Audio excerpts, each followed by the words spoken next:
தமிழ் சொந்தங்கள் அனைவருக்கும் அன்பின் வணக்கம். இன்றைக்கி நம்ம வீடியோவில் ஒரு வெஜ் நூடுல் ரெசிபி தான் பார்க்க போகிறோம். Hakka noodle. இதாவது ரெஸ்டாரண்ட்டில் அல்லது ரோட் சைடு கடையிலலாம் வச்சுருக்க அந்த நூடுல் ரெசிபி தான் பார்க்க போகிறோம். உங்களுக்கு தேவையான அளவுக்கு நூடுலில் ஒரு ப்ரெஷர் குக்கரில் சேர்த்துக்கிட்டு அது மூழ்கிற அளவு தண்ணி ஊற்றி இதில் கொஞ்சமாக உப்பு மற்றும் எண்ணெய் சேர்த்துக்கிட்டு ஒரு விசிலுக்கு ப்ரெஷர் குக் பண்ணி எடுக்க போகிறோம். ஹக்கா நூடுல் குக் ஆகிறதுக்கு கொஞ்சம் டைம் எடுக்கும். அதனால தான் நம்ம இங்கே ப்ரெஷர் குக்கரில் குக் பண்ணுறோம். இதுக்கப்புறம் குக் ஆனதுக்கப்புறம் அதை நம்ம வடிகட்டி எடுத்து வச்சுக்க போகிறோம். அதுக்கப்புறம் ஒரு கடாயில் கொஞ்சமாக எண்ணெய் சேர்த்து அதில் இஞ்சி மற்றும் பூண்டு சேர்த்துக்க போகிறோம். இதை நறுக்கி தான் சேர்த்துக்கிறோம். நீங்கள் தள்ளி சேர்க்கணுன்னா கூட சேர்த்துக்கலாம்.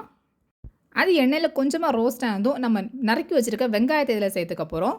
இதுக்கு கூட உங்களுக்கு தேவையான எல்லா காய்கறியும் சேர்த்துக்கோங்க. நான் இதில் கேரட், கேப்சிகம் மற்றும் முட்டைக்கோஸ் தான் சேர்த்துருக்குறேன். நான் இதில் சேர்த்துருக்க எல்லா காய்கறிகளுமே பச்சையாகவே சாப்பிட்டுக்கலாம். அதனால கொஞ்சமாக உப்பு போட்டு லைட்டாக தான் வறுத்து எடுத்துக்க போகிறேன். ரொம்பவே குக் ஆகிற அளவுக்கு நான் வெயிட் பண்ண போகிறதில்ல. இது கொஞ்சமாக வதங்கினதுக்கும் இதுக்கு கூட தான் மசாலா சேர்த்துக்க போகிறோம். நான் இதில் 1 ஸ்பூன் மிளகாய் பொடி, 1/4 ஸ்பூன் மஞ்சள் பொடி, 1/4 spoon garam masala, 1/4 spoon peppers பொடி சேர்த்து மிக்ஸ் பண்ணி விட்டுக்கிறேன். இதுக்கு கூட இப்போ நான் குக் பண்ணி வச்சுருக்க அந்த நூடுல்ஸ் எடுத்து இதில் சேர்த்துக்க போகிறேன். இது இதில் நம்ம சாஸ் எதுவுமே சேர்க்கலை. ஹோம்மேட் ஸ்டைலில் தான் பண்ணிகிட்ருக்கோம். இது சாப்பிடவும் ரொம்ப நல்லாயிருக்கும். நம்ம வீடுகளில் எப்போவுமே சாஸ் எல்லாம் இருக்காது. அது மட்டும் இல்லாமல் சாஸில் நிறைய ப்ரிசர்வேட்டிவ் ஆட் பண்ணியிருக்காங்க. அது ஹெல்த்துக்கு நல்லது கிடையாது.